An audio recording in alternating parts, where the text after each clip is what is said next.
he shits down this vent, and that plays into the creation of one of the greatest boss fights of all time versus the Great Mighty Pooh.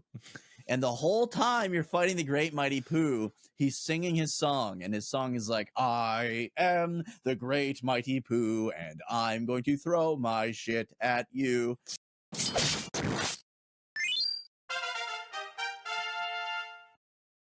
All right, ladies and gentlemen, welcome to Relax Retro Talk, episode 43. Today we're talking about great but difficult games, but I wanted to start things off by thanking everyone for all your love and support during our 24-hour charity stream, Spectre Fest, back in October. We had some like crazy technical issues and still hit like our goals for we still pulled it off. Yeah, we still pulled it off. Yeah, yes, a huge thank you to absolutely everybody that tuned in, that donated, that sent well wishes, that anything and all of the above. We couldn't do it without you, and we greatly appreciate it. I think there was 2 people this year that stayed literally the whole time. I know Goodsy was there the entire time. And as well, Gudrick? Yep, Gudrick was there. Gudrick was the MVP. Literally, I don't think there the whole time. Yeah, I literally don't think like Goodsy took a little bit of a break, but Gudrick was like literally the entire 24 hours the whole time. Oh man! So a huge thank you to absolute MVP. To all of you.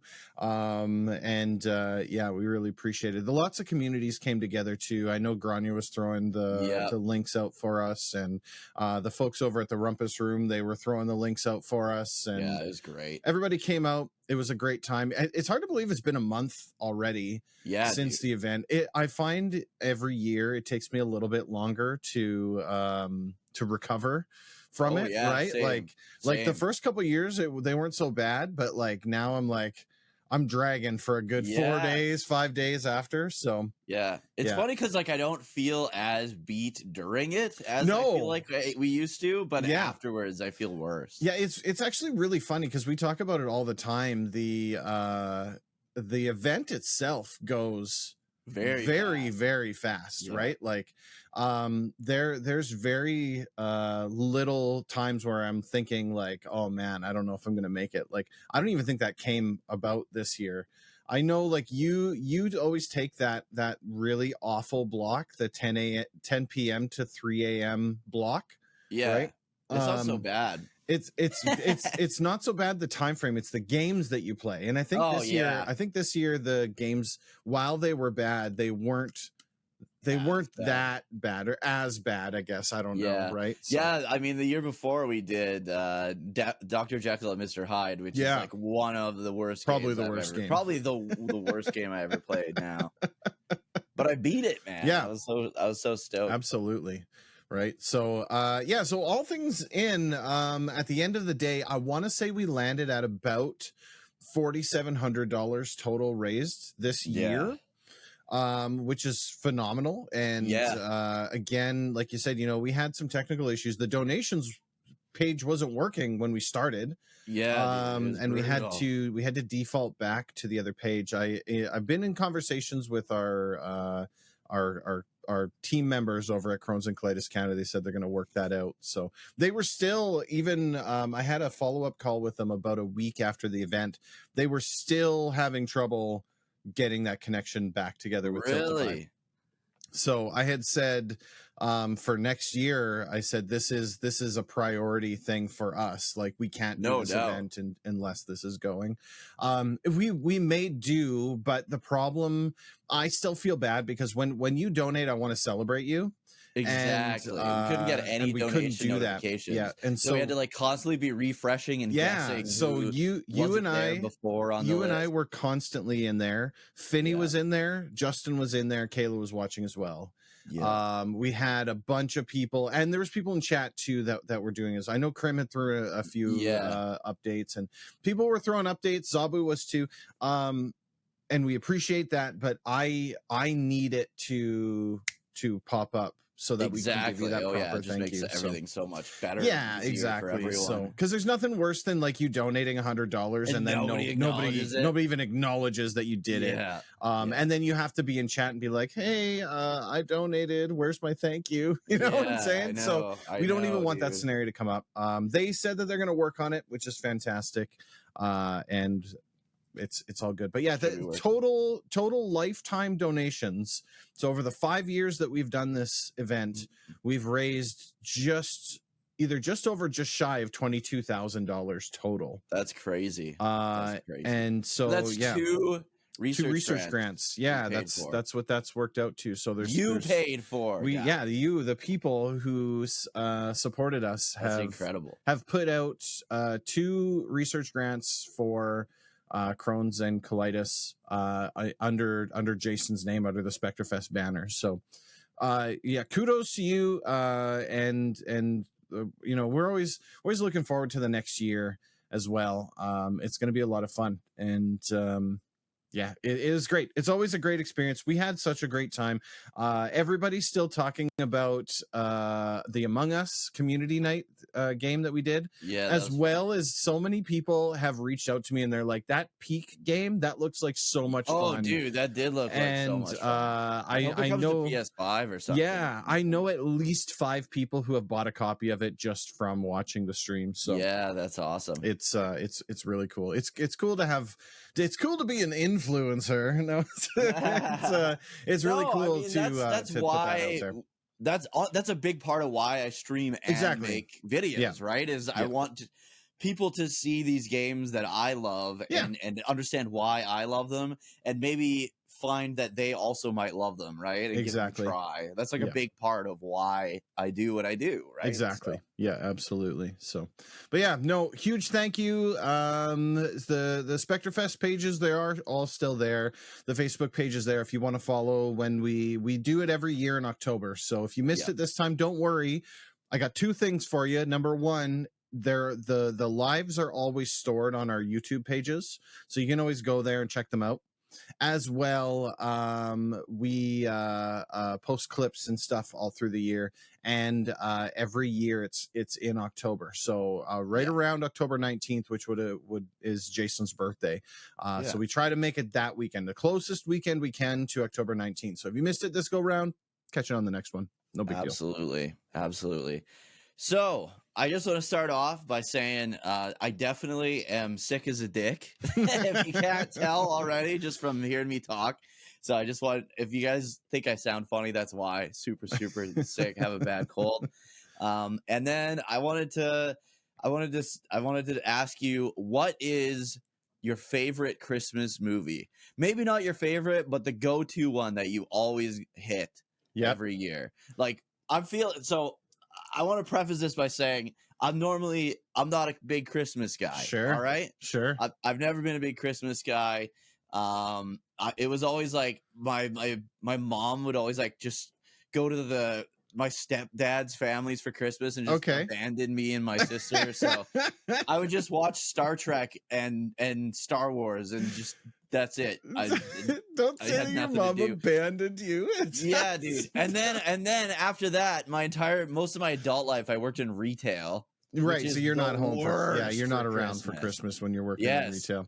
You really don't like Christmas when you're working in retail. Yeah, dude, yeah. So this year is like probably not the first year I've been trying to like Christmas. Sure. I'm probably on like year 3 where I'm like trying to like Christmas, and I feel like I'm kind of starting to feel coming around a little bit of the Christmas. By golly, he's got the Christmas spirit.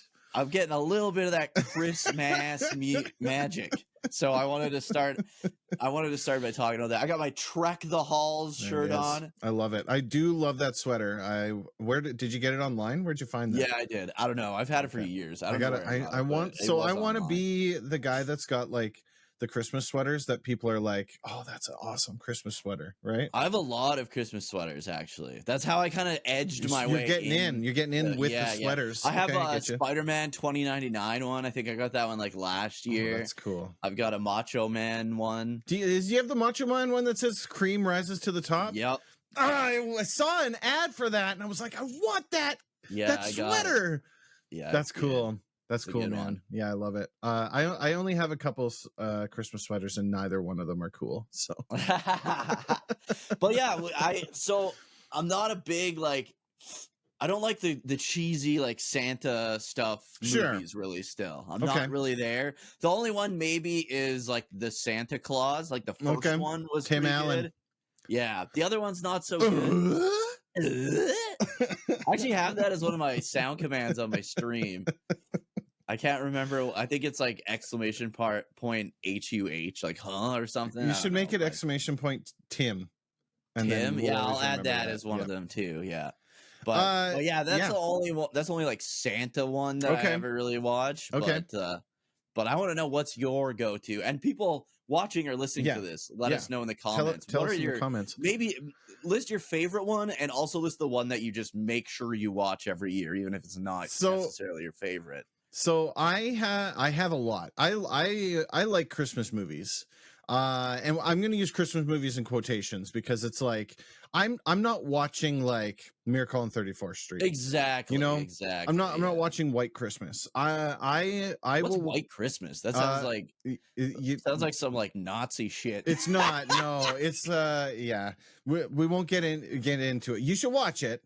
But it's one of those old school movies. It's one of those like Miracle staple on 34th it's one of Street those staple style. Christmas movies. You know what Oh, I mean? okay. I've never heard of Yeah. that one. Never mind. No, not like that. Okay. It's not White Christmas. No, not like that. No. The opposite of that. Okay. Yeah, no, you see more Nazis in Sound of Music than you will in White Christmas. So, okay. Just saying. So here's the thing. So every year I post quotes from Christmas Vacation on my Facebook. Yeah, National Lampoons. Yeah, so I've gotten into this really awful habit, and I've done this for like ever 18 Forever. years now at this point, right? Like it literally to the point where I tried to be like, okay, that's enough Christmas Vacation, let's change the movie, and people were getting mad. People were like, what are you doing? I look forward every year to you posting the quotes from Christmas Vacation. And I'm like, okay, sure. Yeah. I'll bring it back. And so every year, the 12 days leading into Christmas, I post 12 quotes from the movie. It's stupid. And I've done it for a long time and stuff.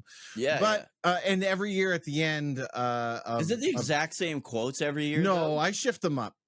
You gotta have a little bit of fun. So I was just gonna say every year the only one that's the quote is I post a picture of Randy Quaid emptying the septic tank on his RV, and it says "Merry Christmas, shitter's full," right? Like it's just the stupidest thing ever.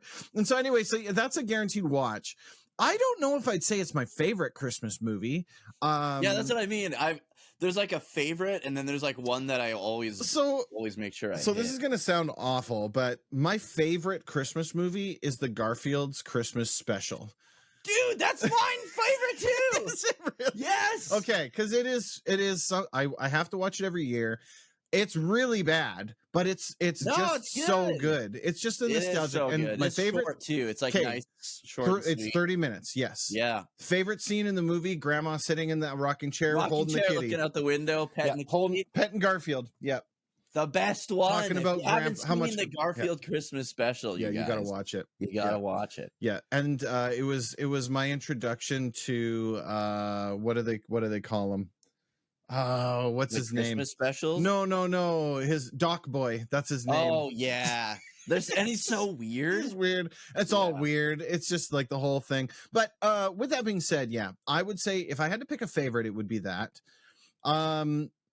It depends on where you fall on whether or not this is a Christmas movie, but I do watch Die Hard every year.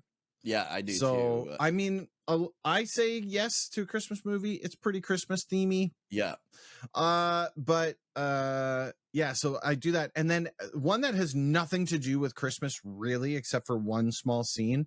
Every year I watch Band of Brothers at Christmas time. Oh shit. Which is if you've never watched Band of Brothers, phenomenal series. I've seen most of it. Absolutely phenomenal series. And it's not happy at all. No, it's not. It's actually the opposite of what but it's just something that I do every year at Christmas.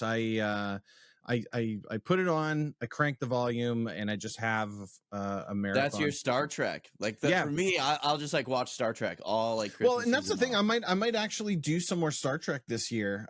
We should do like a Star Trek list. Like, here's the Star Trek shows to watch throughout the series, like a mega mix for Christmas. Yeah. But yeah, I would say that would be if you're asking for my favorite, it's Garfield.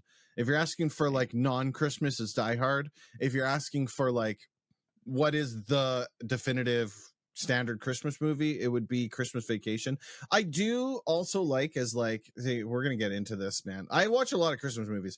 I enjoy Christmas with the Cranks, another Tim Allen movie.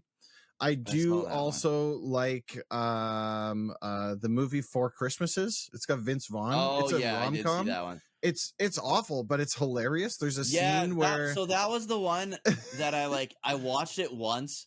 And like I kind of liked it, but it's one of those movies that I don't think I would ever want to watch again. It's one of those stupid movies. But there's a scene where Vince Vaughn's brother is Jon Favreau, and they live in a trailer park, and like they beat the crap out of him, like they love UFC, and they're just like, it's a whole thing. It's dumb. It's good. And what Elf is a standard.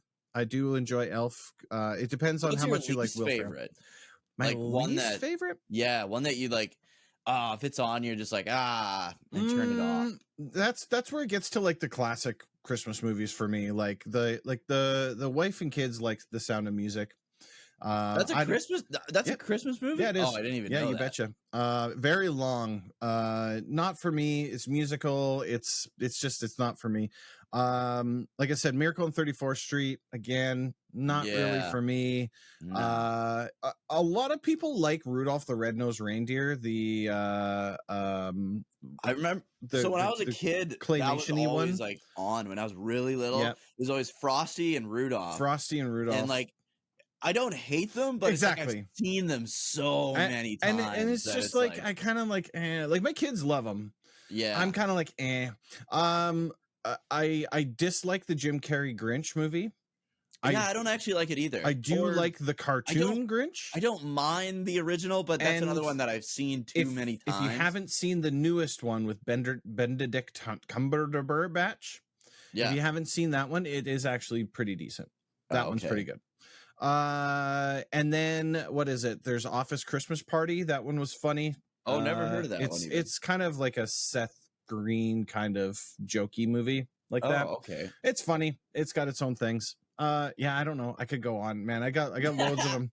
But I don't know. A Christmas Story is a really good show too. If you've never That's the one. That's my number one hated. You don't like that one, hey? So much. So the reason why I like it, most of the people I show it to are also like, why do you like this? This is brutal. Yeah. It's nostalgia though, right? Like it's one that we watched as kids. And mom and dad loved it. And so we just by proxy, we watched it a lot. The only thing I like is remember when Star Trek Online added the Red Ryder BB gun? Yep. That was like Red Riker. Yeah. Was it the Red Riker? It was the Red Riker. Yeah, it was an homage. Yeah. That's funny. I just remember we all made sure we got the Red, of course, Red yeah, Riker absolutely. BB gun. So there's lots, but I mean that would be it. I like the old 90s Christmas, 80s and 90s Christmas specials. There's a lot of them.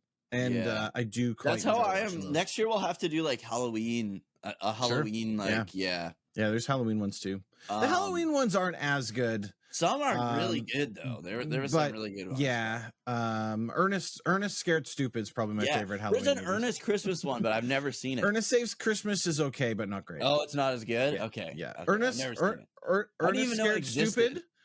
And most of the other Ernest movies, and then Ernest Saves Christmas. Is it's that bad. Hey? It's not bad. You look, it's an Ernest movie. You know what you're getting when you get in there. For me, Ernest Scared Stupid, and then is it called Ernest Goes to Jail or whatever? Ernest Goes to Jail. That one's fantastic. And then there's one with him in the army too, isn't there? Yeah, and then one where he goes to Africa or camp or something. Yeah, there's so many. They're all good. Don't get me wrong. Ernest Saves Christmas is fine. If you really want a good debate, throw out what's your favorite version of A Christmas Carol, right? because I don't know if I've seen. dude, Which one's that? there's endless amounts of Ebenezer Scrooge and Oh, I want to watch yep. Scrooged this year. I didn't even know it Scrooged is good. existed. Yeah, Scrooged And is good. I saw a trailer for it Yeah. this year. Yeah, if you've never seen it and you do like Bill Murray, it's good. Yeah, okay. I'll probably like it then. Christmas Carol, I like Mickey's Christmas Carol, which is another one of those like I have cartoon seen that ones. one. I haven't seen it in years though. Actual Christmas Carol, there's Is the one... Mickey one where they're like cutting the bean, they're like slicing the bean into like yeah, because he's broke as hell. He's like he's giving it to Tiny. He's got the tiny little like what do you call it? What do you call those birds? A pigeon. It's a tiny little pigeon, right? And he's like cutting like meat off of it and gives it to Tiny Tim. Tiny Tim goes and gives it back to Mickey, and he's like, no, you need to keep your strength up. That's so funny, man. So yeah, no, there's loads of it. If you want, there is a version of A Christmas Carol that none other than Jean-Luc Picard himself, Patrick Stewart, plays Ebenezer Scrooge. Oh, really? I didn't know that. A lot of people will tell you the Muppets version, Christmas Carol also their favorite too. My favorite version, I guess, would be the Angry Video Game Nerd version of A Christmas Carol. Okay. It's like I think it's like a 3-part episode because he goes like there's like the present and then the past and then the future, and he dies of a heart attack playing Boogie on the Wii. And he's like, this is how I end. He's reviewing Boogie on the Wii. That's hilarious. I liked the Mr. Bucket one. That was that's Board James. I just rewatched all of those this year. That's all funny. The Board James episodes. It's funny because they start off as just like little board game reviews, and then it starts off with like his friends, and they always like cheat and stuff, right? And then by the end of it, it turns into like this horror murder series story. It's so good. It's so good. Ridiculous. But for so for favorite Christmas movie, I gotta go with it's not a movie, I guess, but the Garfield special. It was basically a movie. Also another fun fact on that, we loved that show so much that we would catch it when it was on TV, because like I lived in a day and age where you couldn't just download things and Netflix stuff, and so my grandma taped it to a VHS and gave it to me for Christmas one year. That's awesome. And that was fantastic. And I still have that tape somewhere in my parents' basement. I'm positive that it's down there. So that's awesome. Yeah. But my go-to, same as you, the first Die Hard. I can't remember, is the second Die Hard also on Christmas? It is. It's not as good as the first one, but yes. Yeah, the second one, it's the airport, right? That's right. Yeah. Yeah. And then the one that I always make sure I hit is Gremlins. I literally just watched it tonight, and that's why. You know what's funny? I had never seen Gremlins. We did a community watch, didn't we? Mm-hmm. Yeah, like last year. Yeah, that was the first time I've ever seen it. Never saw it before. It's so good, man. It's so good. And it's like, it's one of those movies where it's like it doesn't know if it's a movie for kids or if it's like a slasher it's like movie. Right in the middle of everything. Yeah. The one they wanted to leave the door open for merchandising, right? Like yeah. The one line where the girlfriend character is like, some people are opening presents on Christmas while others are opening their wrists. And it's like, because like she's talking about how like Christmas is like terrible for some people and like really good for others, kind of thing. And but yeah, Gremlins is always really good. And yeah, we just watched that tonight, and it was nice. It's so good every time. Oh yeah, Gremlins that's a solid watch. Yeah. I enjoyed. I think I actually like Gremlins 2 even more, but it's not really a Christmas movie, so I don't know. I don't watch it as often. Fair enough.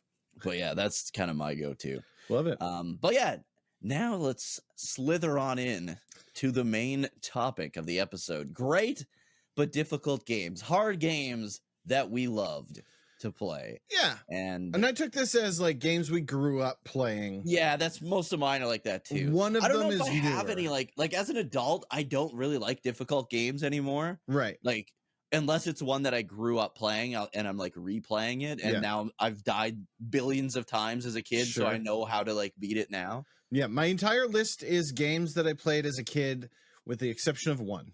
Oh, okay. Okay, let me. So do And you we want to listed start them. We listed them in as best as we could from what we found from least to most hardest? hardest. But with that being said, I mean, please take it with a grain of salt. They're all difficult games, Yeah, right? Like, yeah, but yeah, sure, I can start, no problem. yeah, The first one, my number one, well, I guess number 5, we would say, yeah. right? I went with Super Punch Out on the Super Nintendo. Oh, Now, you know how I play Super Punch Out. I you're can good at that game. cruise through Super Punch Out to the last 3 boxers without any issue. I can get all the way to I can never remember the guy's name, but Super Macho Man. it's Hoy Young or something like that. Hoy Fung. Oh or yeah, something he's like like that. the old Chinese dude, right? Yeah, dude, and he He has like a cane and he he uses kicks. his cane He's and cheating, man. He Hoy should be Carlo. That's what it is. Hoy disqualified. Carlo. And so the problem is up to that point, you can cheese the game really easily, right? You just have to get your ducks, you've got to get your blocks, and you can get through pretty much everyone. That one, if you do not memorize his patterns, you will die. No matter what, you cannot take him out unless you memorize patterns. And I've just never been able to memorize his patterns. Now, with that being said, I've never actually, and the reason why this is number 5, I know if I sat down and I really pushed for it, I could get that done. But it wouldn't. Right? It would get to a point where it wouldn't be fun. It's though, not, right? and that's exactly what it is, and that's why it's on my list, because it's not fun. It's to me, it's fun to get through everything up to that point. And so basically, anytime I've ever run Super Punch Out, which I've run it quite a bit. Yeah, you do, I'm like, we're gonna get to Hoy Carlo, and then that's the end of the run. Like that's where we're gonna stop. Yeah, it always is. Yeah, whenever you stream it, you get there, and you're like, "This is why. This is why." It's always just like, it's ridiculous. Like, there's no way you can get through without like, and to be honest, it's play the game correctly, but there's no way that you can get through it without doing it by the for tactics. me that was like in the original Punch Out. I could when I was a kid, I could never be King Hippo. The original Punch Out is insane. Because unless you knew, you have to know to hit him in that bandage, baby. Yeah. The original Punch Out is even more difficult than Super Punch Out, but I don't really. I saw you beat the original though once. I have, but I don't really have a history with it. You know. Yeah. Like, it's one of those games, we rented it a couple times, and then other than that, the times I've played it have been like far and few between. Yeah, very little. I just remember I remember the one time, because you were like I can beat Mike Tyson's Punch Out, and then like I went over to your house and I watched you play it, and it was the one that didn't have Mike Tyson in it. Like, Mr. Dream. Yeah, Mr. Dream. And then I was like, that doesn't count. That's not Mike Tyson. And I was like busting your chops. You're getting so mad. You're like, it's the same fucking guy. It's the guy. They just changed the sprite. That's it. They just changed the sprite out. Yeah. Oh man, that was so funny. That's the version of Punch Out I own. Yeah, I have Punch Out. It is Mike Tyson one's probably Dream. pretty rare now, actually. Yeah, they stopped selling it because he went to jail. You know, wasn't the best guy in the planet. Yeah. So my first pick here is Final Fantasy VIII. Ooh, actually, good choice. That one it's one of my favorite games to this day, and was the game that got me back into JRPGs. Like, I played Dragon Warrior 1 and 4 on the NES, and then just left. Didn't really get my hands on an RPG since then, right? Like, it was basically like Sonic and Mega Man from then until Final Fantasy VIII, right? And then my friends, one of my friends at school was like, "Oh, you got to play this game, Final Fantasy VII." He was constantly telling me about Final Fantasy VII. I know I've told this story probably a million times. And then I went to Walmart and I was like, "I'm here to buy Final Fantasy VII." And the guy was like, well, Final Fantasy VIII just came out and it's even better. So I picked up Final Fantasy VIII and absolutely loved it. I thought it was really weird because I got super over leveled, because that's what I remember doing on Dragon Warrior 1 and 4. Yep. And it just got harder. Really hard. Yes. Because in Final Fantasy VIII, all the monsters and the bosses to a degree level up with you. So and they don't tell you that. Yeah, and they don't the game never tells you I that. think it's in the instruction book, isn't it? No. No, they don't mention it at all. No. So I'm like, man, this is hard. So I got to I was like level 25 before I did the Dalit mission. Most people would be like level 9 to 12. And I did the Dalit mission. I was like, man, this is hard. So after the Dalit mission, I made sure to grind even more. Right. Yeah. And it just made it even more difficult. Making it worse. Oh, yes. no. And now it was a game that I played so much. Like I spent so much of like my teenage years playing it. I would have been, so that came out in 98. I would have been 11 years old, 11 or 12 when that came out. Wow. And I just remember spending and that was, I feel like when we were kids, when it came to like an RPG, we would spend like a year or more playing that game. I feel like that game became your life, kind of, right? Yeah. I tried with Final Fantasy. I picked Final Fantasy VIII up because I loved Final Fantasy VII so much. Yeah, yeah.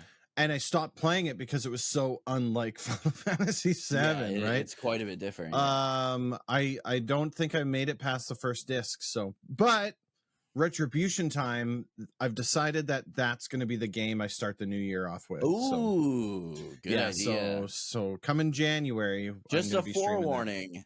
Disc 2 sucks ass. But after that, it's pretty tough. Yeah. So, and then, it'll be fine. We'll be ripping through. The bonus with it not having grinding means that it's all streamable. Right? Yeah. So usually with JRPGs, if I'm doing grinding, I take that offline. You don't want to grind in that bad boy. I did write a guide on how to break the game before the end of the first disc. I do remember disc. that. So, I think I sent you a copy, but I can send you another copy of that guide. But there is grind. There's parts where you have to grind and parts where you have to make sure you don't level because the monsters level up with you, they drop different items depending on what levels they are. Right. So you have to make sure you get this item before you hit a certain level, and then you have to get to a certain level to make sure they drop this item kind of thing. And then you can craft like the best weapons in the game before the end of the first disc. And it's so good. So brilliant. Yeah, dude, that game was so hard. And like I said, it was the game that like for probably 1 or 2 years, I was obsessed with it, like at least a year and a half until I got my hands on Final Fantasy IX. Sure. It was like the game that I would just play all the time, every day. And I did not beat that game until probably I was like an adult. No kidding. Like, it's fucking hard, man. It's tough, yeah. I would always get stuck at Ultimisia Castle. So it's like the final location in the game. I'm not going to spoil any plot here for you, but it's a final location in the game. And so this is a forewarning for you, by the way. So most people, when they play Final Fantasy VIII, the summons are really strong and deal a lot of damage in Final Fantasy VIII. So most people, when you first play Final Fantasy VIII, maybe not most people, this is what I did, okay? Sure, yeah. I would just juice up. I summon spam like crazy. Yeah, I would just juice up my summons and like spam summons, and my summons would beat all the bosses, beat everything for me. You get to Ultimisia Castle, and they take away your ability to junction. They take away everything at the start. Right. So you have the attack command, and that's it. Oh no! When you get there. So if you haven't been dealing with that, there's like 7 or 8 bosses in the castle, and every time you beat one of those bosses, you can get back something. Okay. Yes. So my advice to you is don't rely on your summons for damage. Right. Yep. Because you'll get to a point where you're fucked if you do. And that's what happened. That was what would happen to me every time when I was like a kid. I would get to Ultimisia Castle, and then like I have nothing. I didn't know how to properly like junction to my strength and all that. And right. Health. So I had like basic bitch stats, and I couldn't deal couldn't deal much damage. I didn't have much health, and I was just getting bodied because I just relied on summons all the time. And then even if you do play the game how you're supposed to play it and you junction into stuff, that final area is so hard, man. It is very, very tough. But I'm probably gonna tap you on the shoulder for a little bit of help. It feels so good to beat, but definitely keep when it gets to the point where you go to a place called Lunatic Pandora. Okay, keep a separate save file because once you go through, there's no coming back. Do you get the warning If we go past You this do. point. Oh, and you can come back seas, but I didn't find that out till a couple years ago. Oh, really? Yeah, there's a part where you can go. There's like these like little gates that you can't even really see. They're like archways, and I always just walk past them because they look like part of the background. But apparently, you can go through. Well, I know now you can go through one of them, and it'll take you back to like the regular area. But some areas are still like sectioned off that you can't go back to. So definitely have an alt save before you go to that area. Have an alt save and use the Yeah. gates. Yeah, Love it. But yeah, super hard game. Felt so good to beat it. Final boss fight is really tough because it's like multiple like forms and stages. So For good sure. luck, buddy. It's the hardest Final Fantasy. I believe it. Yeah. No, I'm looking forward to playing it. So yeah, might be tapping you on the shoulder for that one. My number 4 is Contra. Ooh. Without the Konami code. Oh, that's impossible. It is. It really is. Because I didn't know about the Konami code as a kid. Right? Is that why you were so good when me and you would play? Oh man, I could cruise until I get to a blade of grass, and then that was Super C, man. That was Super C. I know. Yeah, I'll put that. I'll try and put that clip. Put the clip in. Yeah, put the clip in. Roll it. You got this, Duke. No! How did I die? I have no idea. I touched the edge of the water. Is that a thing? It looks like the grass killed you. What the fuck? You like landed on the grass and you died. I survived an alien invasion and 4 levels of Super Seed to be killed by a blade of grass. You got this, Duke. No! How did I die? Contra, and I mean honestly, Super C, but my experience was with Contra, right? Super C is by far the harder one. Yeah, I agree. But I beat that for the first time this year. Dude, we didn't know about the Konami code, right? It's just dun dun dun dun dun dun. And hit enter, and you got 3 lives. Right. And I could pretty consistently get to level 3, sometimes even level 4, just with what I had. But yeah, I honestly, that was one of the first ones that came to mind when we were talking about this concept, because I was like, what are the games that I played that were ultra difficult? The other one, so I've got a couple of honorable mentions. I'll mention them at the end. But there was 2 other games that came to mind when I put this one on there. And so yeah, we'll talk about that later. But yeah, Contra, very difficult game. Everybody had a copy of it. It's a great game, fantastic but game. It's just super difficult. Yeah, you need the Konami code in order to beat it. And it wasn't until later on that we even learned the Konami code existed, let alone how to pump it in, because it's not even just knowing the code. You got to do it so fast. You got to do it really fast at the right time. Yeah. So yeah, anyway, so that's crazy, because like the first time I ever beat Contra was actually with you. Oh, really? And we used the Konami code. Yeah. Or Contra code, or whatever you want to call it. And it's a Konami code. Even with the code, I couldn't freaking beat it. Like, it's ridiculous. But then, when me and you played that time, I was like, oh my God, we beat Contra. Yeah. And now me and Fates this year played through almost every Contra all of them. game. You guys did Contra Hardcore. Like, I mean, like you did the Contra, the one that was hard. They're really not, like, they're not bad. They need to be played. They need to be played 2 players, and you need the Konami code. Like it's just how the game should have been from the get-go. So. Oh, absolutely. Absolutely. So my next one, and this game was hard. Castlevania 3. Oh yeah. Yeah. I love Castlevania 3, but goddamn is it hard. Especially if you go the Alucard route to get Alucard. I swear it's even harder. Because then you have to constantly, in order to, like, the game knows you have Alucard now, right? So it's got like pits everywhere, and you have to turn into his bat form and like fly. And it uses up hearts while you're flying, and it's like, oh my goodness. It was a good idea in theory. You know, when they were storyboarding it and like building the concept of the game out, it was a good idea. Yeah, and it's cool. It's but just in practice, hard. Yeah, they really needed to cut you some slack on that one. Yeah, a little bit. Yeah, either cut down on the enemies or don't put so many like. The difference in difficulty between Castlevania 3 and Super Castlevania 4 is crazy. Oh yeah, it's Super Castlevania 4 is crazy. easy street. Yeah, it's crazy how difficult 3 is versus what they did with 4. Makes you wonder if they were like, okay, we got to dial it back a dial bit. it back a little bit. Yeah. Pull it And back I a just little bit. remember like even like the Dracula fight in 3 is like insanely hard compared to the others. And it's to me it's the hardest. It's the hardest. Yeah, I've Castlevania. tried to stream it a couple times. I haven't made it to the ending, but the thing is I don't know the paths. I don't know the right way to go about anything. I don't know the easy way.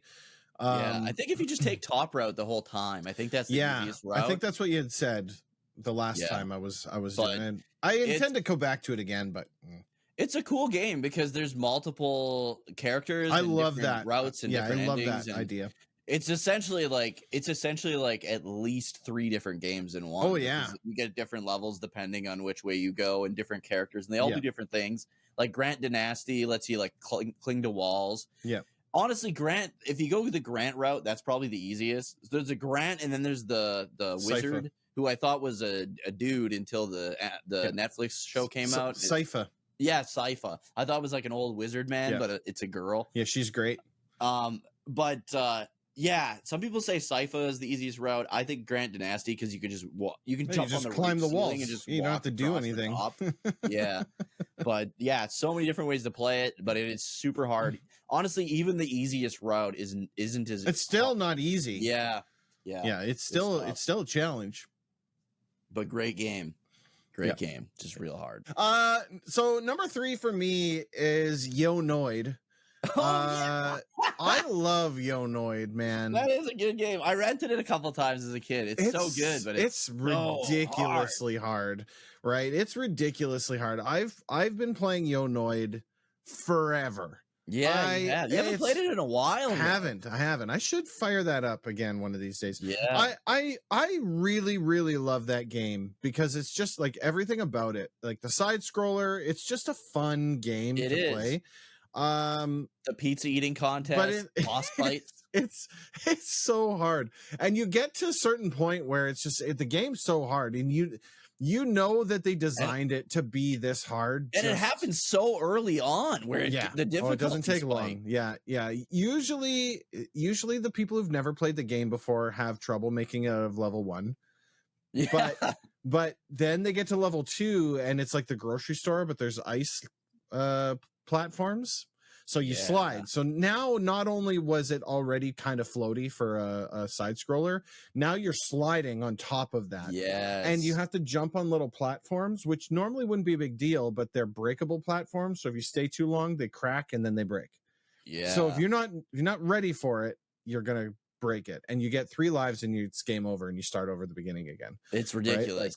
Right? I wish it had infinite continues or something. I think that would have made it a lot. Oh yeah, for sure. I can get all the way through that. There's a skate park level that's also incredibly difficult. Then there's a New York City kind of skyline, and I can get past that. I can get all the way past all of those, and it's not easy for me to get any further than that point. That's the furthest. But that's the one that has like the big pogo stick. It's a pizza box jumper. Yeah, right? yeah. It's crazy, man. Like the game is so hard. It's crazy because that's just a Domino's mascot from the 90s, that's man. what I love about it. Game. I love, and the commercials. Any of the commercials featuring the Noid are great. Yeah, it's just 90s nostalgia. Claymation, weird looking dude. Yeah, dude. It's just 90s nostalgia at its finest. So, that one's my number 3. Again, that was another one when I had put Contra down. This one was like, I was like, oh yeah, that one's got to hit the list for sure. Because I love that game, but I've still never beat it yet. Like it's just, I've still never actually completed it. You should almost like put cheats on or something. Well, you have to do it with save states. That's the only way you can do it, right? Because I've never seen I've gotten to the skate park. That's the furthest I've ever. The skate park is really hard, pretty quick in the skate park. There's enemies that throw footballs, and you're on inclines and declines. So they throw the football, and you're on a decline, and you can't jump up. You jump like this, right? Like so, you jump into the football every time. It's difficult. Dude, it's so dumb. Why is the football player flying? I don't know. I wonder if it was one of those games that in Japan it was like a different 100%, and then they put the Yo Noid over top of it. States and stuff. Yeah, 100% they did. Yeah, the pizza eating contest. It was everything was like reused. Switched. Yeah, I have Kind to of like search it. what they did with like Super Mario Brothers 2 over here, right? Where it was Doki Doki Panic in Japan, and then they turned it into a Mario game. Yeah, Because they were like, these morons aren't going to be able to beat Mario 2, because that's what we got as like the lost levels in Super Mario All Stars, which is like out of the classic like the only Mario games I actually like is like Mario 1, Lost Levels, and Super Mario World. Those are like the only Mario games I like. So yeah, it was in Japan. It was Kamen no Ninja Hanamaru. oh, it was like a ninja game. Yeah, based on the Wagen Land Max engine. Ninja something. During American localization, Capcom teamed up with Domino's Pizza to promote the Noid by changing a lot of the graphics, sound, and presentation. However, none of the game mechanics were changed. The localized game was released in the rest of the world as Yo Noid in November of 1990. Did you know that there's a fan sequel to Yo Noid, and it's a 3D platformer? So I did, but I've never seen it. I've seen it. I've never played it. Does it look okay? I mean, I don't like 3D platformers. I hate 3D platformers. Yeah, you should try it though. I mean, you like Yo Noid enough that I think it'd be worth checking out. Yeah. The the other thing that was cool about the Yo Noid game is the instruction manual had a $1 coupon for Domino's Pizza. Oh, really? Yeah.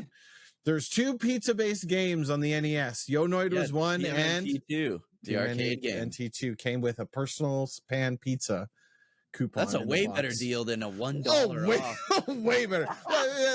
Listen, we're talking about Domino's here versus Pizza Hut in the 90s. You know what I'm saying? Yeah. So yeah, Pizza Hut could throw you a little personal pan pizza.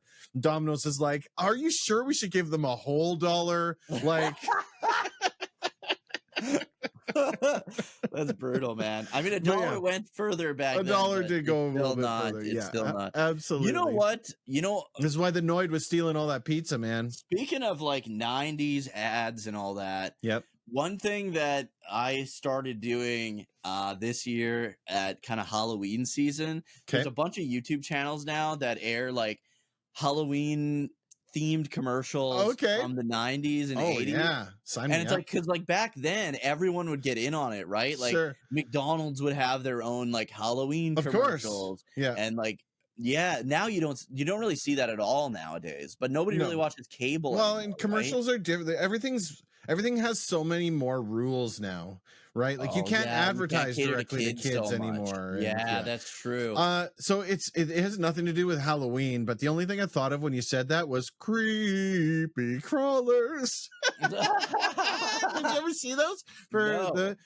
They were like, are those the ones you cook in the little oven? Yes, it was like I had that. It was like an easy bake oven. Yeah, except it had a molten hot metal pan. Dude, I would always burn my you fucking would burn fingers your on hands on 100%. You pour this glue into the molds and you pull little stretchy bugs out of there. Yeah. I had that. Yeah, I also had the what was the one where you could eat them? There was another one. Dr. Dreadful. Yeah, dude. I had Dr. Dreadful too. They were disgusting. They just tasted like gelatin and like crunchy, not properly dissolved sugar. Not good is what they taste. They were. And then there was like the skin. Yeah. You put the stick in. Dude, we probably had the same. I swear to God, we had the same childhood, man, for real. And did you have Rattle Me Bones though? I did not have Rattle Me Bones. So for those, do you consider that a board game? I don't even know what that is. I don't know. You know what you're talking about? Okay, so even like because we were talking about board games earlier. Sure. He considers Mr. Bucket a board game. Like, is that not a board game? What would you consider that? So hold on. Mr. Bucket was technically a board game because you needed to like move your character around a board. Actually, I think so. I think there was a board involved. I thought you just scooped and tried to put the shit in before he started. I think that is, but I think you have to like you spin a wheel or you roll a dice or. Well, what about Hungry Hippos? Is that a board game? Oh, that's hard. I know. I mean, technically yes, because I would consider Loop and Louie to be a board game. Do you know Loop and Louie? The airplane one? Yeah, and it knocks the chickens down. Yeah, dude. Yeah. Oh man. But yeah, no. So Rattle Me Bones was this skeleton pirate, and he was like on the thing, and he was like all like this, and you'd have to put all his clothes back on him So like, it sounds bad now. He was a skeleton. He didn't have Sure. like a dick or anything. Yeah. Oh, yeah. You'd put like his little cat pirate hat. You'd have to put all his jacket on, his hook Okay, on his arm, and all sure. that. Yeah. And then the last thing you put on is his parrot on his shoulder. But you had to put it on before he started going like, blah, and then it would all fly off. And it's called Rattle Me Bones. I love it. You know what's Yeah. funny is my dad bought a game for the kids. You have to take his gold away. It sounds like almost an identical game. Rattlesnake Jake. There we go. Snake Jake? Rattlesnake Jake. It is Okay. a board game where you have a snake, okay, and he's got a hat. He's got a cowboy hat on. Okay. And you have to either roll dice or you flip a coin. You Spin do a something. wheel. Yeah. And you have to take a certain number of gold away from the snake. Okay. And every time you do, the snake's tail rattles a little bit. Oh. And when you take, however it works, you take gold, and the person who takes the one piece of gold away that's not good, the snake pops up and his hat goes flying. The snake pops out at you like this kind of thing. And then that's when you lose. That's kinda how you thing? lose. Yeah. So Oh, it yeah, sounds that's like kinda the same Rattle Me game, Bones. except you're not putting clothes on a naked skeleton. He's not okay. You're taking your When you say it gold like that. It sounds bad. Jeez. Rattlesnake Jake. Yeah, that's that, and that one is like a couple months ago. My dad bought that Dude, for the kids. so the board game again, is it a board game or not? Yeah. That I always wanted as a kid, my whole life. 13 Dead End Drive.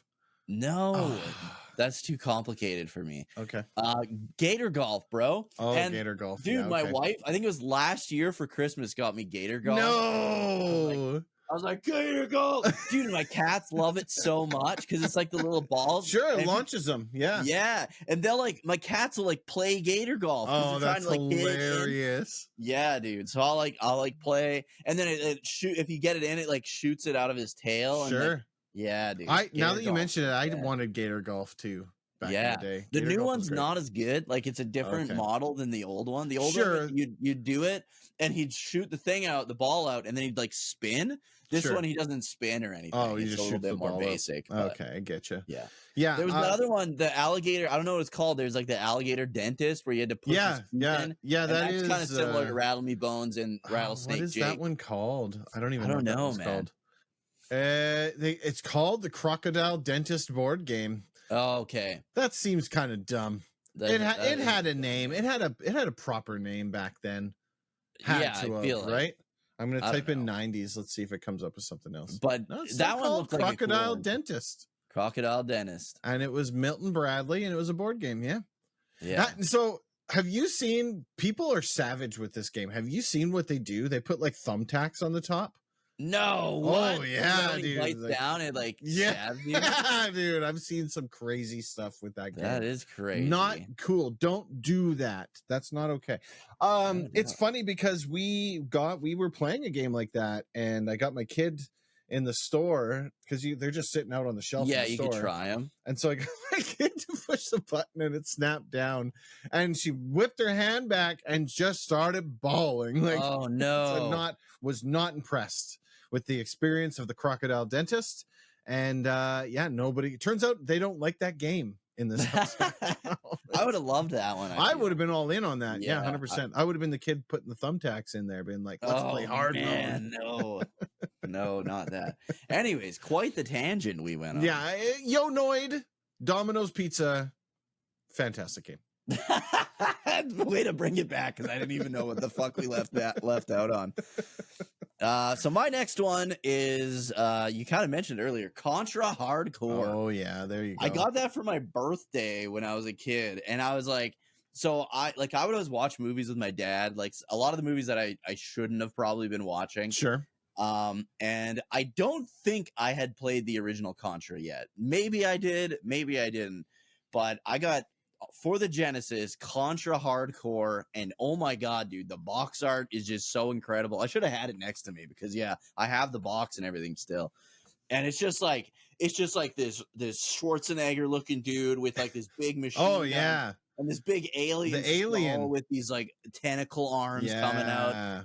and I was like, "Oh man, this is That game badass." looks Because great. like I remember watching like Commando and like the Rambo movies Oh and yeah. stuff with them, and I remember firing it up.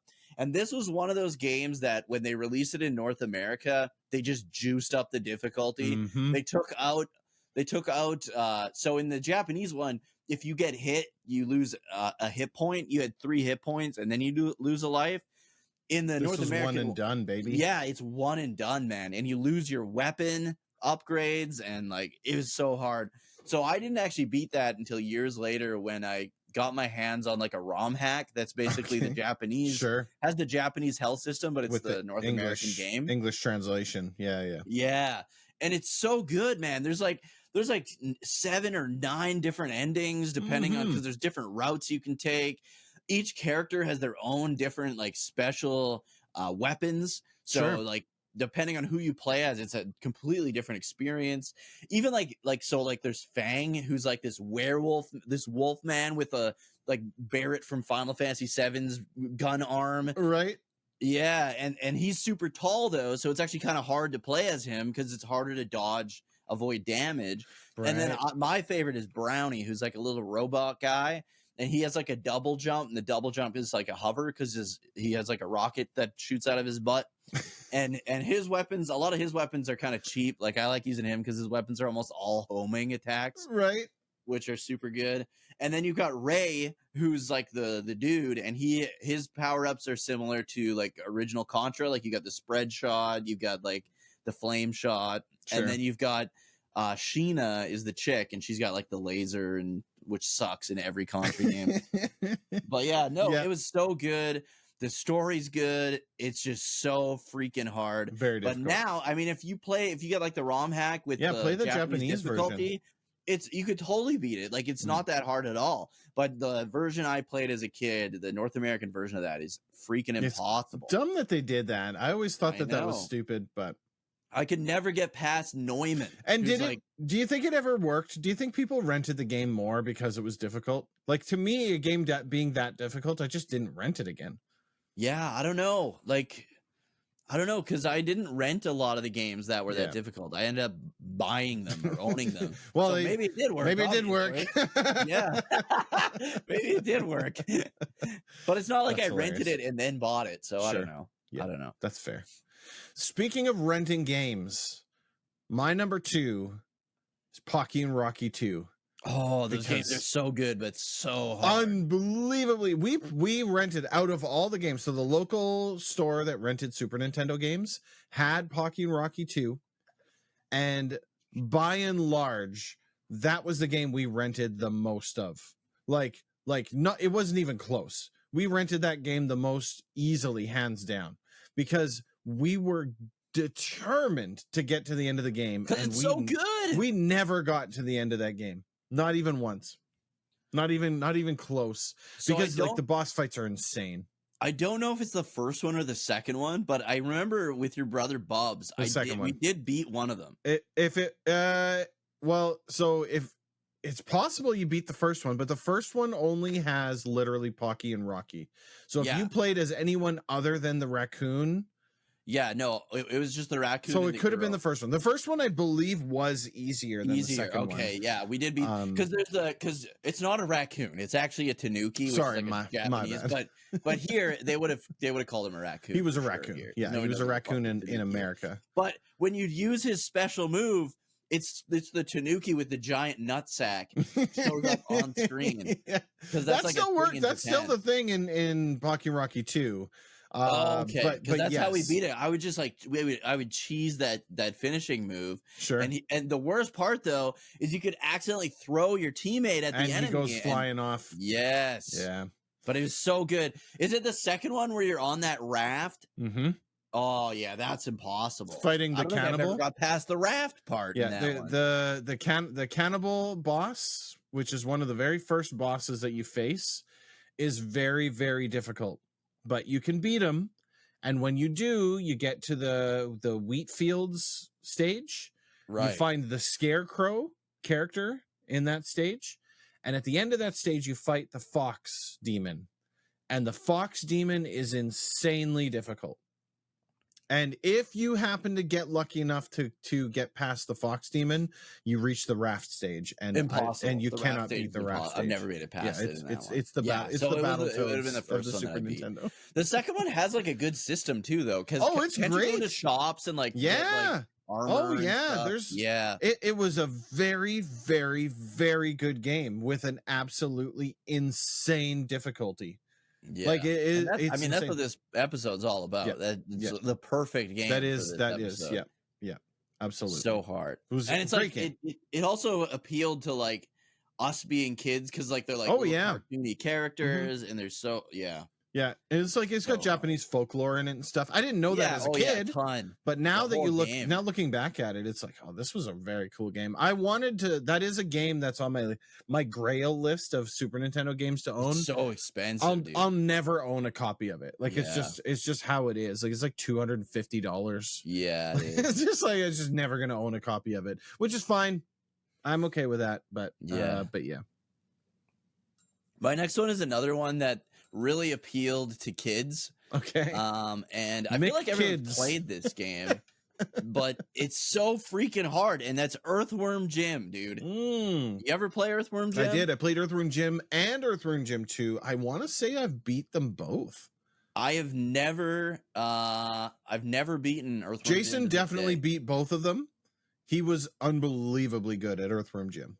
So I don't know if it was like the Genesis version was just harder. Yeah, I might believe be it making was. this up. I believe the But Genesis the version was different. underwater part where if you touch anything, it cracks the glass. Yeah, I've never made it past that without cheats. it's crazy. Like, it's impossible. Yeah. Because like you've got to like it's like there's like that space game where you angle the jets to like go. It's like that, Mhm. but you're underwater. Yeah. And you have to like navigate through all this area, and there's like wrong ways Yeah. to go. And Oh right yeah, ways to it was go. a maze, right? Yeah, it's and it, NES and you had a TMNT time water limit. level. Dude, if Yeah. they took the time limit away, you could maybe do it, Yeah, but you're like it's stressed all, out. It's all bad. and Everything you're- bad. Yeah, it was so. The hard, second man. one was easier than the first one was. I never played much of the second. Yeah, the second one, in my opinion, was a better game. Was it? Mm-hmm.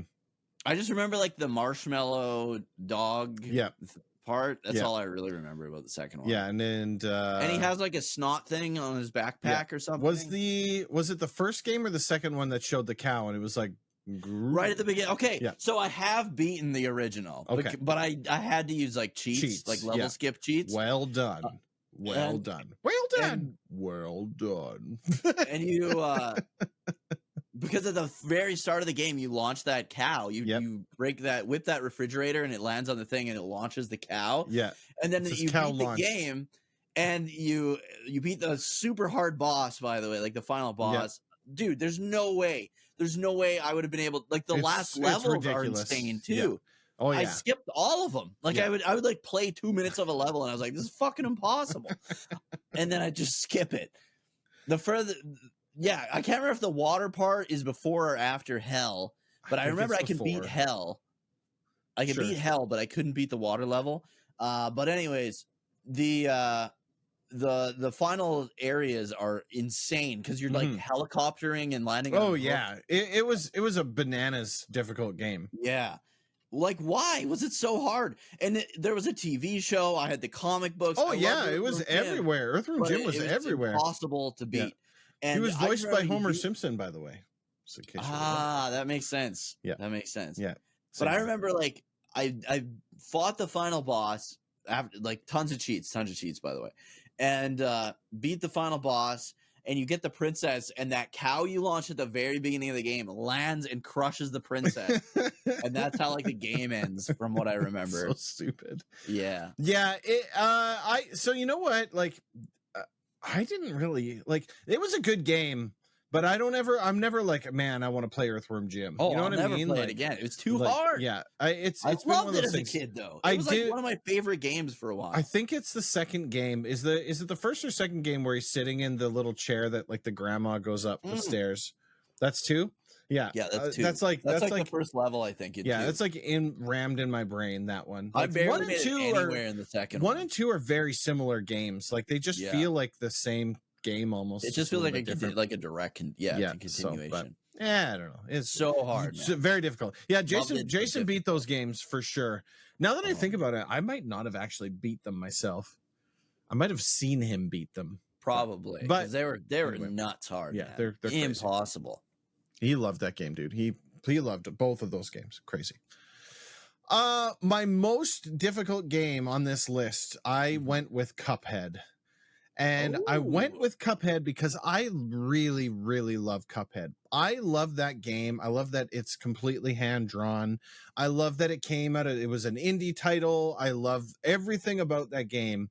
It is just insanely difficult, right? Yeah, Like it it is beyond insanely difficult. And there's so many other games that I could have put in here that were like from a kid, but just none of them, in my opinion, were good enough to be a number one. Yeah. Right. Okay. All the games were difficult, but they were never like so difficult that I couldn't beat them. I don't think I'll ever complete Cuphead ever. Ever, Yeah. ever. Right? It's so Because hard. it's just so And hard. it's like salt in the wound almost when you Oh, see how close yeah. you were to the end of the level. And then you died. Absolutely. Like, I mean, I've made some really good attempts at it. It's just yeah, I don't know, man. I'm not good enough at platforming in order to beat that game. So Yeah. great That game. And if you've never been, like, it is literally a testament to video gaming, right? Like, if you want to see what someone can do with a vision to turn video gaming into an art form, that is it, right? The Absolutely, fact that they didn't know anything about gaming. They started or how to draw these old-timey cartoons, like the Steamboat cartoons, right? Yeah. And they learned all of that in order to make this game. It blows my mind. There's a documentary out there. If you've never seen it, really? yeah, I'd really recommend watching it because it's phenomenal. The amount of work they had to do. To and I don't know the link anymore, but I remember I told you when you'd beat Expedition 33, you needed to watch the document. There's like a really good documentary on it. Yeah. Yeah, look for that. Yeah. It's so good. That might be good timing. I'm working on my Expedition 33 video literally right now. Oh, trying to get it put out before the Game Awards, but I got to tell you, man. Dude, they cleaned Editing's house hard. at the golden joysticks. Award. Yeah. That's yeah, awesome. I'm hoping that's an omen for The Game Awards. The Game Awards. Man, I'm Yeah. gonna be so mad if Donkey Kong Bonanza wins Game of the Year. I'm done with the Game Awards forever. No doubt, dude. Garbage. Anyway, yeah, that's my number one, Cuphead. What about you? What was your number one? My number one. Oh yeah, I remember. Adventures of Batman and Robin on the Genesis. Oh, That game is so good, ridiculous. but god damn, is it hard? Like, even the first level, I will die multiple times to beat. Yeah, I want to say it had infinite continues. I don't know if I cheated to get, because I don't think I've beaten it, but I've gotten really far in it that before. was a good game, though. Hey, it was such a good game, though. Oh my god, is it a good game? Like, I'm not even a big Batman guy, and I love that game because there's like so many like upgrades. You're throwing like the Batarang, and then you can get like the triple, and then you can get it where it's like it's bigger, so you deal more damage, and you've got kind of hit points. Everything else has hit points. It's a really, really good game. It's like a shoot 'em up platformer, and then there's parts, a running gun platformer. But then there's parts where it is a shoot 'em up because you're in like the Batmobile and you're flying. Oh man, that such a good game. So good on the Genesis. Batman games were just difficult. Like this one, Batman Forever, right? Oh Batman Forever was garbage, dude. It was difficult. You couldn't beat the first level. Yeah, because you didn't know how to. Were so bad. Couldn't figure out how to duck.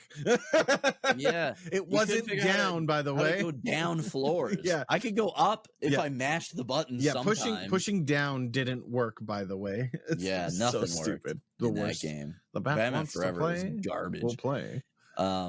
But no, there were like there was a couple good Batman games on the NES. Yeah. The original NES Batman, I think, was also Sunsoft good. one. Yeah, that's the one. Yeah. Yeah, that one was okay. Good. There's a good one on the Master System, actually. Really? It's really hard too, but it's really good. Interesting. I'm gonna have to check that out. Yeah, and then some of the later Batmans. I don't know if you played Arkham Knight. If you did all those three games, they were good. They're great games. I'm not a big Batman guy. Neither am I. But honestly, like the story that they have, and it's more of a detective game than it is a Batman game. So yeah, I personally think that you should at least give a Arkham Asylum a try. That was a fantastic game. The Arkham City was also good, and then apparently there's a third one which I haven't played yet. But Okay. yeah, they're all they were all good. They were good games. But the only reason I played this damn Adventures of Batman and Robin game, I was dating a girl in high school or junior high school, and her younger brother had it on the Genesis, and I Okay. remember playing it with him, and it was so good, and I ended up borrowing it, and it was just such a good game. And it's like the animation too, like, because people have to realize like that the NES mostly didn't look like the cartoons. Oh, right? yeah. Like Yeah. other than there was those Flintstone games on the NES that looked kind of similar. Yeah, to, they like, had the you Flintstones could tell cartoons. which one was Fred. Yeah, but when like the Genesis came out, and another really good hard game, Yep. the Lion King on it. Oh, like, yeah. the fact that it The could Disney look, games. the honestly. movement in that game looked like similar to the Mhm. movement in the cartoon, like the Mhm. movie, and it was so well done. And that's how the Adventures of Batman and Robin was too. Like, For it sure. was just like it looked like the cartoon show, and that was the Genesis and Super NES era was the first time Oh, yeah. where things actually looked like the cartoon shows or the animated movies that they were based off of. I know I had the Jungle Book too. That one was super hard, and all those freaking Disney. The Disney games were all difficult. All of them yeah, were. Yeah. the Aladdin. I tried to. I stuff, got you a just good get distance lost. into Aladdin, but I ended up pulling the plug. It ended up Yeah. not being fun. That's the thing. No, right? I know you Like, don't know where to go the whole time. Yeah. In the Genesis one, the Super Nintendo one's a little bit better for Aladdin, I Yeah, feel, but not same not idea. not good enough to say Yeah, you to should push play all the way right? through. The only one of those ones that I beat was actually the Lion Lion King. King. Yeah, Lion King was and good. it was That so a fun good. game. It the Scar fight, man. So I Mm. know like I played so much of the Lion King on the Genesis that I know like cheese strats, right? Sure. Like once you're an adult, there's a way you can jump on them, and if you maul them but don't maul them all the way till they're dead, you can like back off and then swipe them. They can't get an The attack in on Streets of you. Rage, the stun lock attacks, right? Yeah, exactly. Where Yeah. you just jab until they die. Yeah. But it's like you have to land on their head when you jump, and then you like maul them. And what most people would do is keep mauling until they push you off, Mhm. but then they can kind of fuck you up a little bit. Sure, right? they get a counter. Yeah. So I would like maul them, and then I'd back off, and then hit them, and then they would die. And that's how I would fight every enemy, and I'd take like no damage. Sure. But there's a lot of like really hard platforming in the last part, and then the final boss fight against Scar, you're on like Pride Rock or whatever. Even it just looks like a flat. It doesn't look like Pride Rock. There's not a lot of pride happening here. Yeah. But you have to do all this like lava platforming on like these little ledges. no. It's like, and you get up there, and then you fight Scar, and you have to like maul him, but you can't kill him. Right. You cannot kill Scar. You have to. I remember the first time I got there, I was so mad because I was like, this guy is not dying.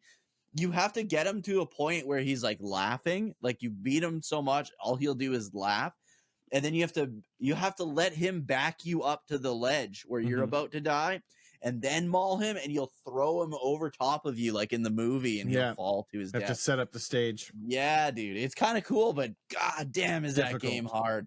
Difficult. But it's game. so good. But Yeah. so that fucking Hakuna Matata level, man, as a kid, holy shit, was that hard.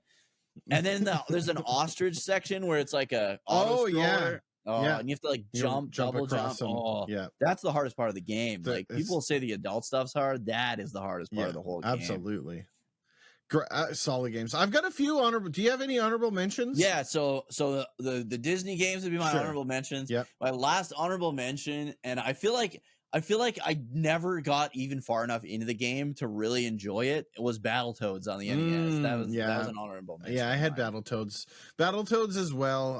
And the It's original. like you wanted to like it because like the characters were cool. 'cause Yeah. it's like Ninja Turtles, but Yeah. Toads. and Yeah, they're even the original cooler 'cause they're space. Battletoads and the original TMNT game, right? Oh yeah, And the dude, thing I used is- to play it. I used to borrow that from one of Yeah. my parents' friends all the time. For because sure. it's Turtles, so of It's a course Ninja you gotta Turtle like game. it. Yeah. And it's so fucking hard. See, dude. the thing is, and for me, the reason why I don't have it on my main list is because we played the arcade game. We played TMNT 2 way more than we played TMNT Yeah. 1. Oh yeah. To the point where it's like, I don't even really like that game. It's not very Yeah, good. Right? I don't. Yeah, it's difficult, but not difficult because Great the game's music, difficult. though. Yeah. Oh, Great great music in that game. So my honorable mentions. So I had mentioned back when we were talking about Contra that there was 2 games that came to mind when I put Contra on the list. One was Double Dragon 3.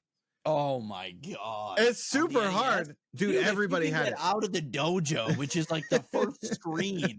You're like better than me. Everybody had Double Dragon 3. Like if you had an NES, everyone's like, you got to get Double Dragon 3. It's such a good game. It's such a hard game. We got a good distance into it though. We get stage 3 or 4 or something like that. I don't think I beat the first level in my entire life. I can get out of the dojo and then I just get beat up outside the. We only had a small subset of NES games, so we played the crap out of them no matter how hard they were. We just kept going. And the other one that came to mind at the same time was Narc. Did you ever do Narc? Oh yeah, Narc. I played it. So my babysitter had it, so I played it a little bit, but I don't remember much. I was so young. I remember it being pretty cool. Yeah, it's a side scroller beat 'em up. Yeah. It's almost like a beat 'em up, but with guns, kind of, because of the way your movement works. Again, right? difficult game, but also really fun. I don't know. I like that one. It could have made my list if there was 6. I might have put that one on the list. Maybe. Okay. Ikaruga. I played it in arcade. Yeah, on the Dreamcast. I played it in arcade, but yeah, on Dreamcast it is there, and that game is insanely. That's the one that you had the light in the dark. I don't know. If it was so. Have you ever played hard. Radiant Silvergun? So I haven't played it, but I have it queued up because I've been told that it's equally difficult. No, so Radiant Silvergun was the game that the same it's Treasure. It's made by Treasure. Made it, right before Ikaruga. Mm-hmm. And I honestly, Radiant Silvergun is my favorite shoot 'em up. Like, really? Ever. It's really good. I have it ready to go. I just I haven't fired it up yet. Yeah, I have it on the Saturn. I grabbed it after playing Guardian Heroes because I was like, well, apparently Treasure makes nothing but amazing games. So so I was like, yep, we'll get that going. So I added Castlevania games, all of them except for Simon's Quest for the NES. Castlevania 1 and 2. Castlevania 1 and 2. If you don't know what you're doing in 1, it will spank you. Yeah, bad. I feel like I've played 1 so many times you've got the strats. I don't find it super hard anymore. Yeah. The Dracula fight doesn't is just matter how much I play it. 3 is always hard. 3 is hard. And then I added Streets of Rage 3 and Donkey Kong Country 3. Again, Streets of Rage 3 difficult because of the American conversion thing. Yeah, the rental bullshit again. Yeah. And then Donkey Kong Country 3 is difficult, not because the game is difficult, but because it's a collection fest. And there's areas you cannot progress into until you collect enough coins. Really? Yeah. See, I've never played that one, but when me and you played 1 and 2, we did 1 and 2, Country 1 and 2. And I was like pretty gimmicked out by the second one, and everyone's like says the third one's like. If you thought 2 was too much gimmick, you do not want to play 3. Yeah, it's all gimmick. It. Yeah. So the stages were fine, the music's fine. It's still Donkey Kong Country, but like you have an area, and in the area you got to collect coins, and before you can't leave the area until you have this many coins. That's so shitty, dude. Yeah. I hate that stuff. Nintendo stuff. Nintendo things. I remember like so many people like Banjo-Kazooie, and I feel like that's kind of the same idea. I don't know what people get out of Banjo-Kazooie. I really don't. I've always felt that way too. I respect the game. It's probably one of the best 3D platformers of that time frame. But in my opinion, that's not saying a whole hell of a lot, right? Like the 3D platforming at that time was awful. Yeah, Nintendo was by far the best 3D platformer creator at that point in time, but their games were not good. No, right? Like I don't see the love. Like, I'm not trying to make anybody mad out there, but I really don't understand what the push to play is. Yeah, like it's a collectathon. Like if you like scavenger hunt games, that's what it is. It's find the puzzle pieces, find all the things, and collect them. And the only 3D platformer I played a lot on the N64, and it's because it was hilarious, is Conker's Bad Fur Day. See, and I never even played that one. By the time that game came out, I was so over the 64. I was like, I don't even care. And it felt Conker's Bad Fur Day always felt like it was trying to be edgy, you know? Like it's not that it was edgy, but it was like, oh yeah, I'm edgy. You know what I mean? Like I loved it, but it also came out like when I played it for the first time was like when I first started watching like South Park and I was gonna say it's like that same kind of humor. It's like peak poop and fart jokes. Oh yeah, right. Like, dude, there's a boss fight where you're in like this pen with a bull, and there's like a trough all around it, and you got to fill the trough up with prune juice to give this bull diarrhea to kill it, and then that plays into he shits down this vent. And that plays into the creation of one of the greatest boss fights of all time versus the Great Mighty Pooh. And the whole time you're fighting the Great Mighty Pooh, he's singing his song. And his song is like, I am the Great Mighty Pooh, and I'm going to throw my shit at you. See, and that's the thing, man. Like, anytime I'm talking to people who love the N64, they're like, yeah, but Conker's Bad Fur Day was so great. It's like, Conker's Bad Fur Day was great in 1999. Dude, like, it's still good. It's been 25 years. I need more in a game than this. Dude, they remade it on the Xbox or the Xbox 360, and they censored it. Really? Yeah, what's the point? Yeah, like, at that point, why are you even making it Why are you again? even playing it? Yeah. I know why they're making it again. Get that yeah, cash but money. dude, I can't remember who had it. One of my friends or somebody I went to high school with had it, and I was like, oh yeah, remake of Conker Bad Fur Day. They bleeped out all the swears. They edited everything, man. I'm just of the opinion that remakes are not good. I don't know, man. I played Dragon Quest 1 and 2 HD2D remake. I was gonna say that that's the best remake I've ever played. But that's probably the only exception. I can't think of another game that was remade, like an actual remake. You know what I mean? Yeah. I can't think of another one that was remade that is as good as the original. Yeah, as good or better, definitely. But yeah, now that you mention it, off the top of my head, I really think it's an anomaly, right? Because if you port the game forward, that doesn't count. That's not a remake. No. It's just you're just re-releasing it, right? But all the other remakes, no, there is because the East games, the East remakes are way better than the shitty. Like, see, I haven't played any of those games, so I don't have any experience there. But yeah, for the most part, like remember what they did at Crystal Chronicles? Right? Remember, like, it's just every fucked up of them. It's just like every time it's like you can't original Crystal Chronicles. Sure, but I mean, like, if the game has this as functionality, why would you be like, you know what? Take that out. Let's change this. People are gonna buy this because they loved the old game, so let's change what people loved about the old game. Right? If you're doing a remake, you have to keep everything. You keep the essence of the original. Yeah, and you can add to it, but don't take things away, right? Yep. For the most part. Yeah. I don't know. No. I would honestly say that I haven't played 1 and 2 yet. So Dragon Quest 3 though, the remake, I would 100% say that is an anomaly. I cannot think of better remakes out there. The 1 and 2 remake blow 3 out of the water. Really? Yeah. It's on my list. Take into consideration how shitty Dragon Quest 2 is. That's a good point. Yeah, no, I'm looking forward to playing it. And they made it like a masterpiece. Now. It's my intention to pick it up probably midpoint next year, just because of the way my schedule works. And I'm hoping, based on that same schedule, because 3 released around this time last year. They both the same time, like about the same time frame, just a year apart. Yeah, so I'm anticipating that by the time I'm ready to jump into it, that it's reduced in price the same way that probably 3 was, which is about the $39 mark, which is I'm in on that. But yeah, dude, Conker's Bad Fur Day as a teenager. Hey, look, teenage DG would have loved Conker's Bad Fur Day. I look at it now and I'm just like. Like I get it. Okay. The Great Mighty Pooh has corn for teeth, and you got to throw toilet paper in his mouth to kill him. I feel like I'm just past. I'm past that point in my life. Is all. That's all I'm saying. I see it posted. There's a sunflower, and you have to get her to flash her teeth. Yeah, and that was all the bees. I was gonna say I keep seeing somebody keeps posting Conker's Bad Fur Day stuff in the Discord, and that's the gift that's in there. And every time I'm just like, come on, like, you know, dude. And then like, it's just- yeah. there's the best part of here's what really like the actual like good parts of Conker's Bad Fur Day Sure.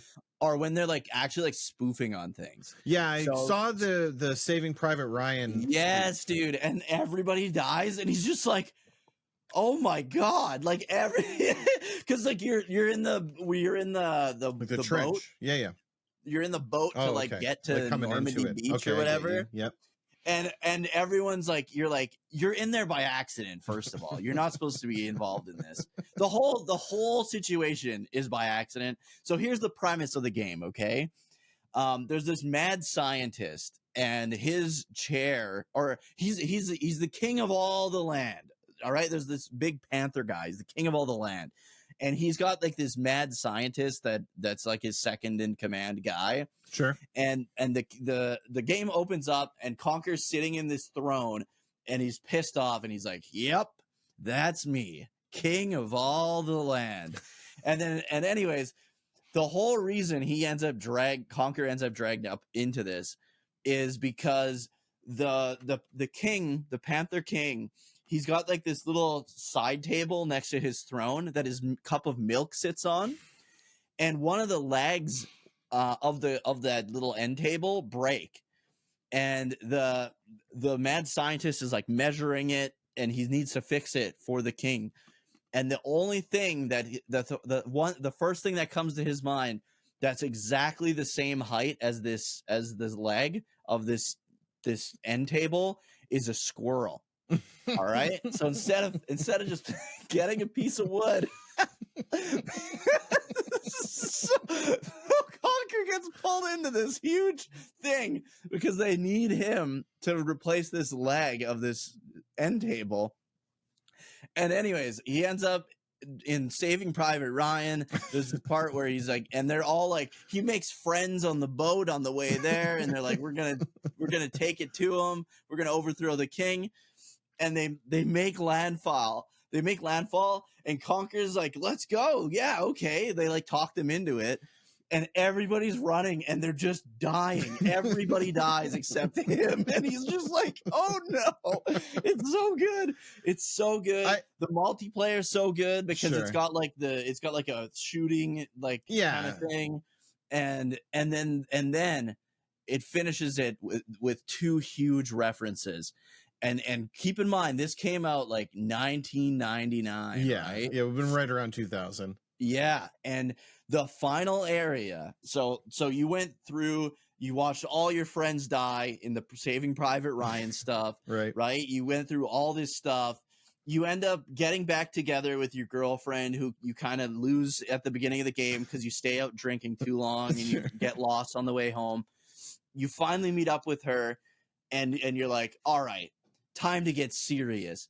And you go in, and it's the bank scene from The Matrix, baby. Oh my god! And you're like running on the walls, and you're like shooting with the double machine guns. It's so awesome, dude. It's so good. And then after the bank scene, you end up in space, and you're fighting because you get to the king, and what jumps out of the king's chest but a xenomorph from the Alien series. And you're in like that, I don't know if it's Aliens, where she's in that claw machine. Okay, sure. Yeah. Yeah, and you fight a xenomorph, and you blow him out of the fucking airlock. Like the game is just, it's so good. It's bananas. It's insane. It's so good. I mean, like I would try it. There's a lot of bullshit though. Yeah. Like it really gets good once you get to the Saving Private Ryan part.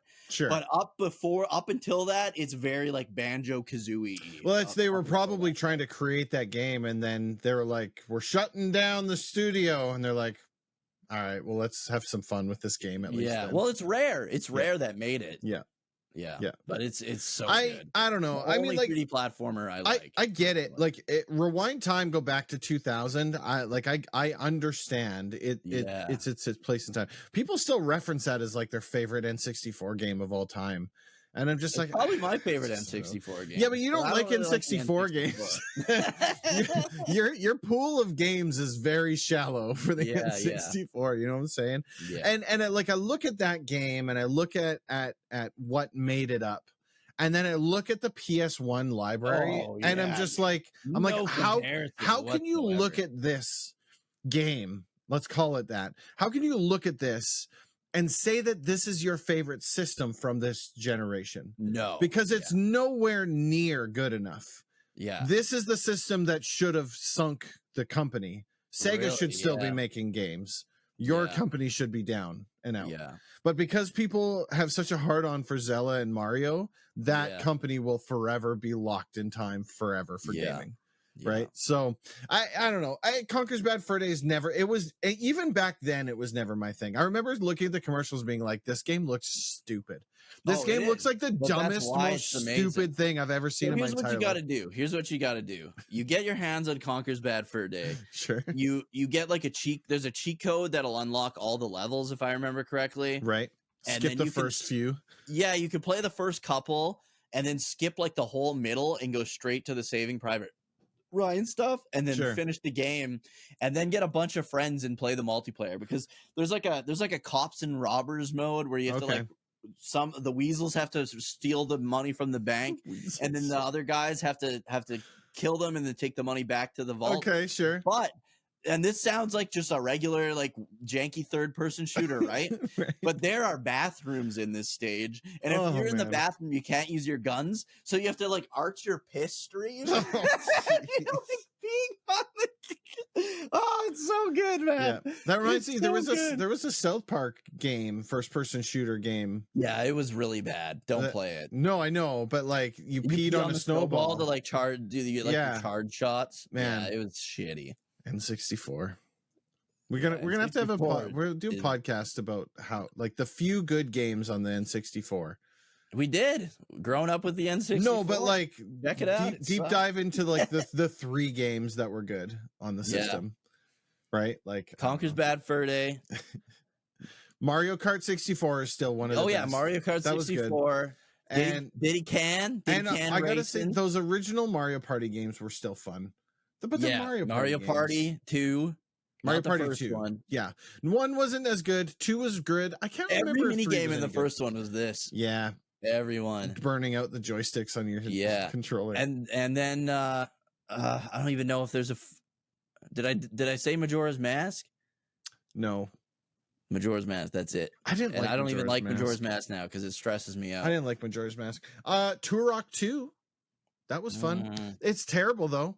It was fun. The controls are bad. Did you know that GoldenEye had twin stick controls, but you had to use 2 N64 controllers? I didn't know that. I thought you were going to say that it had twin stick controls, but you had to use the C buttons. No, that would have been better. Actually, no, it wouldn't have, because that's how Quake 3 is on the Dreamcast.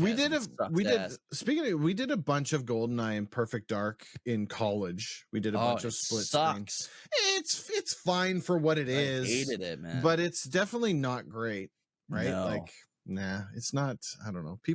I don't know. I really think that people look back on the N64 with rose-colored glasses. Oh, and man. like, it's like I don't think you've played shit-stained glasses. It's like, I don't think you've played these games recently. Because the way you're talking about them doesn't match. Diddy Kong Racing was a good game. Yeah, I have it. That one was good. That one was good. I like that game. But yeah, outside of that, it was slim pickings, man. N64. Yeah, dude. So this was a good episode, man. Yeah. Talking about the greatest and most difficult games we played. Guys, let us know in the comments, what are some really hard games that you played that you absolutely loved, but maybe have never beaten because of the difficulty. Let us know your favorite Christmas movies are the ones you make sure to hit up every year. Maybe we'll do a watch party this year in the Discord. Yeah, maybe we will. I've got the Garfield Christmas special. Yeah, we should do the Garfield because it's not long. We could fit it in one of these evenings. Yeah, no problem. That's a good idea.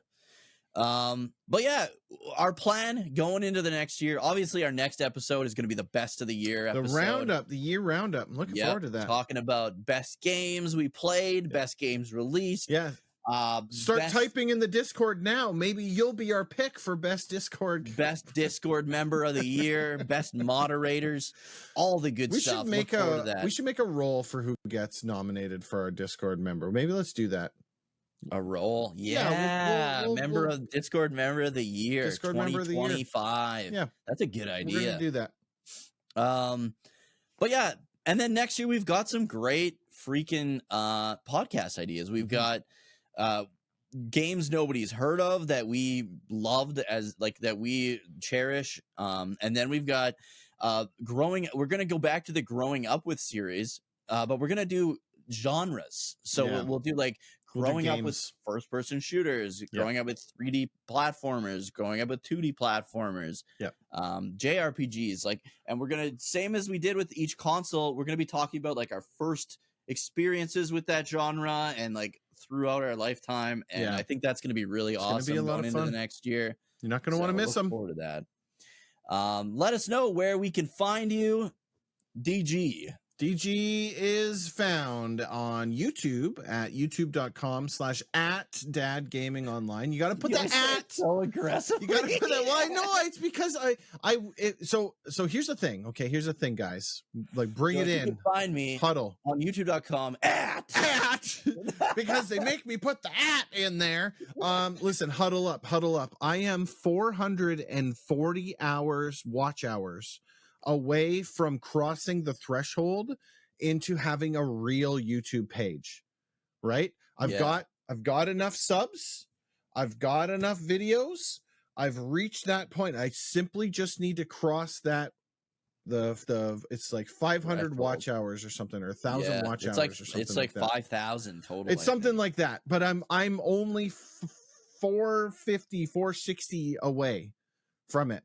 So I'm putting out a video on Expedition 33 that's coming. Just make it like 40 hours long. You can help me by going back and watching the videos that are on my channel. That's all you got to do. What else is going to help you? So now YouTube has a collab thing. So I can tag you in this podcast episode, and that'll count towards your hours as well. You can find my collabs in the page as well. Anyway, so on YouTube at Dad Gaming Online, and I'm also on Twitch, DG Online on Twitch, so you can come check me out there. Obviously I'm in the Discord floating around doing my things. I'm streaming D&D. If you like Dungeons and Dragons, I got your number, no problem. Sunday nights 9 p.m. we do Dungeons and Dragons every single Sunday night, and then Monday, Wednesday, and Friday we do games of some kind, whatever it is that we're doing at that week, which is super cool. And you can find me youtube.com/Dookie03. Not necessary. You don't have to put the at because you got a real page. I also have a retro gaming channel that I'm going to actually collab in with this too, because most of these podcasts we're talking about retro games anyways. So I'm gonna put that into the collab situation. The collab, and it's in the same situation your channel's in, where so I released 2 videos on there. One got like 4,500 views, the first one. Second one got like 25,000. Oh, really? Crazy. Oh, damn. Good for you. You're doing way better than me. Dude, I'm doing way better. It's doing way better than my main channel. And so it went from like 40 subscribers in the matter of like a month to like 779. Wow. Oh yeah, you're doing way better than me for sure. So, and I just released a new video on it, and it's, as of this recording, it has like 8 views only, and it's been up for like several hours. So. That's more my style, baby. How it is, That's more my style. But check out Dookie03. What is it called? Retro gaming. If you like retro gaming, it'll be in the collabs. If you click on where it usually shows whose channel you're on, you click on that, it'll show my main channel, it'll show DG Online's channel, and it'll show the retro gaming channel as well. But so check that out. I'm in the same situation. I just need to hit that certain amount of hours watched threshold, and then it'll be a real channel, if you want to call it that too, right? So, I'm gonna be a real boy. But you can pretty much find me anywhere at Dookie03. Thanks so much for watching and or listening, you guys. Have a good one. And we'll see you on the next one. 44 on the next one. Take care. everyone. 44, best of the year, Best of the year. 2025. We'll see you.